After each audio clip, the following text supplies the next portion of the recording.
कोहली साहब, सुबह सवेरे में आपका स्वागत है।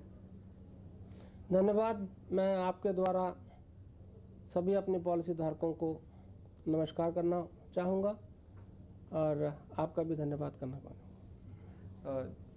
कोहली साहब, सरकार काफ़ी सीरियसनेस दिखा रही है बीमा क्षेत्र को ओपन अप करने में। ऐसे घड़ी में आने वाली चुनौतियों का सामना एलआईसी कैसे करेगी? जहाँ तक स्पर्धा की चुनौतियाँ हैं और हमारे सामने जो हम उनको इनका आभास कर रहे हैं, वो मैं उनको चुनौतियों के रूप में नहीं देख रहा। मैं अपने आप को और सुदृढ़ करने के रूप में देख रहा हूँ।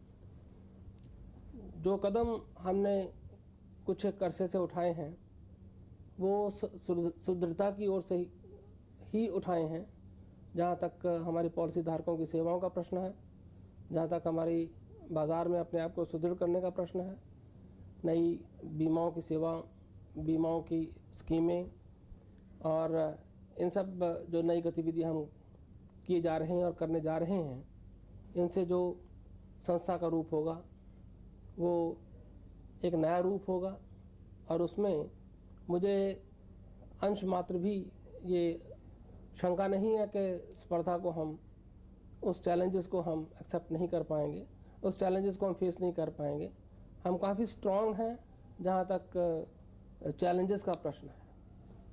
हमारे मानव संस्थान में, ह्यूमन रिसोर्सेज डेवलपमेंट में और हमारे पॉलिसी धारकों की सेवाओं में, हमारे टेक्नोलॉजी अपग्रेडेशन में जो भी हम कार्य कर रहे हैं वो सभी उसी दिशा की ओर ही हैं जो संस्था को और सुदृढ़ बनाएगी और जिसमें हम अपने आप को ये दर्शा पाएंगे कि हम एक बहुत ही strong organisation which can match any kind of a challenge in the country.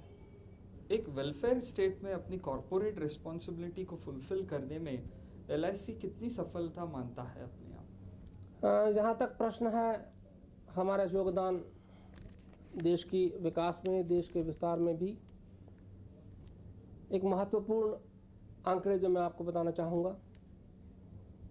कि क्वालिटी ऑफ लाइफ की इम्प्रूवमेंट के लिए, इंफ्रास्ट्रक्चर डेवलपमेंट के लिए जो हमारा योगदान रहा, आंकड़ों को अगर देखा जाए तो टोटल इन्वेस्टमेंट जो हमारी इस वक्त है वो 1 लाख के करीब, 1 लाख करोड़ के ऊपर है।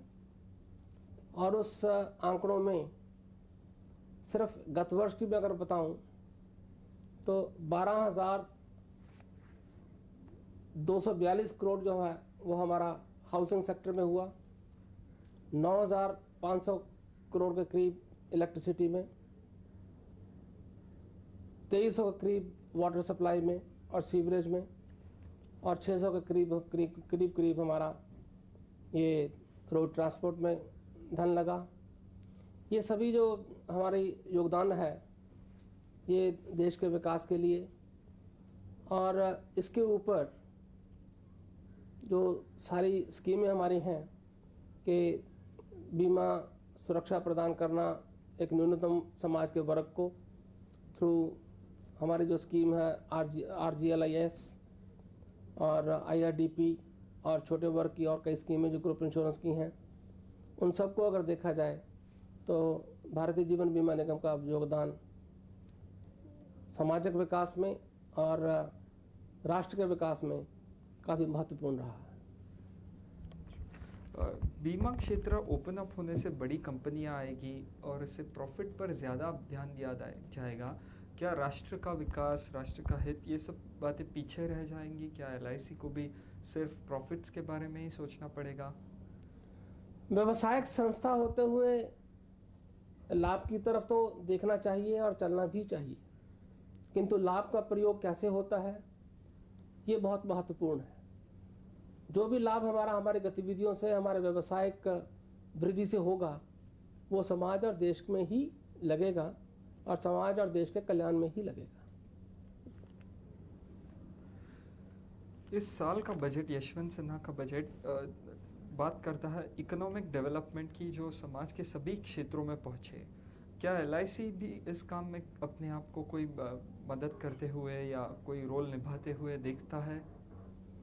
हाँ, निश्चय ही हम लोग जो बजट के धाराओं के अनुसार जो प्रपोजल्स गई हैं संसद में, उनके अनुसार हमारे जो हाउसिंग सेक्टर में जो सुविधा मिली है टैक्स के मामले में, उसको देखते हुए हाउसिंग एक्टिविटी ज़्यादा बढ़ेगी और हाउसिंग एक्टिविटी के बढ़ने से हमारी पॉलिसियाँ बढ़ेंगी। लोग जो पॉलिसीज़ लेंगे वो मॉर्गेज के रूप में रखेंगे उसको हाउसिंग लोन के अंदर। एग्रीकल्चर और रूरल सेक्टर में, ग्रामीण क्षेत्र में इसका विकास होगा जहाँ तक बजट का प्रश्न है, और ग्रामीण क्षेत्र के विकास में हम लोग उसके भागीदारी होंगे और वो मार्केट हमारी और बढ़ेगी ताकि हमारा पॉलिसीज़ बढ़ेंगी। ओवरऑल जहाँ तक आर्थिक प्रगति का सवाल है, इकोनॉमिक डेवलपमेंट देश में काफ़ी होगी इस बजट के अनुसार, और मुझे पूर्ण विश्वास है कि जहाँ तक प्रश्न है म्यूचुअल फंड्स का और US 64 का जो इसमें यूनिट्स में जो बजट के अनुसार टैक्स बेनिफिट्स दिए गए हैं, उसके अनुसार हमारा भी हम लोग स्पर्धात्मक नीति से कार्य करेंगे और मार्केट में अपने आप को अग्रसर करेंगे। LIC अपने को किन एरियाज में सुधार कर सकती है या करना चाहती है आने वाले कल में? यहाँ मैं सुधार की बात तो नहीं करूँगा, किंतु प्रगति की बात करूँगा। जहाँ तक प्रगति का प्रश्न है, टेक्नोलॉजी अपग्रेडेशन हम कर रहे हैं और इसकी और ज़्यादा ध्यान देंगे, सो दैट हमारे जो पॉलिसी धारकों की सेवाएं हैं उनमें और सुधार हो और पॉलिसी धारकों के साथ हमारा जो रिश्ता हो वो एक बहुत बड़ा तगड़ा सुदृढ़ रिश्ता हो।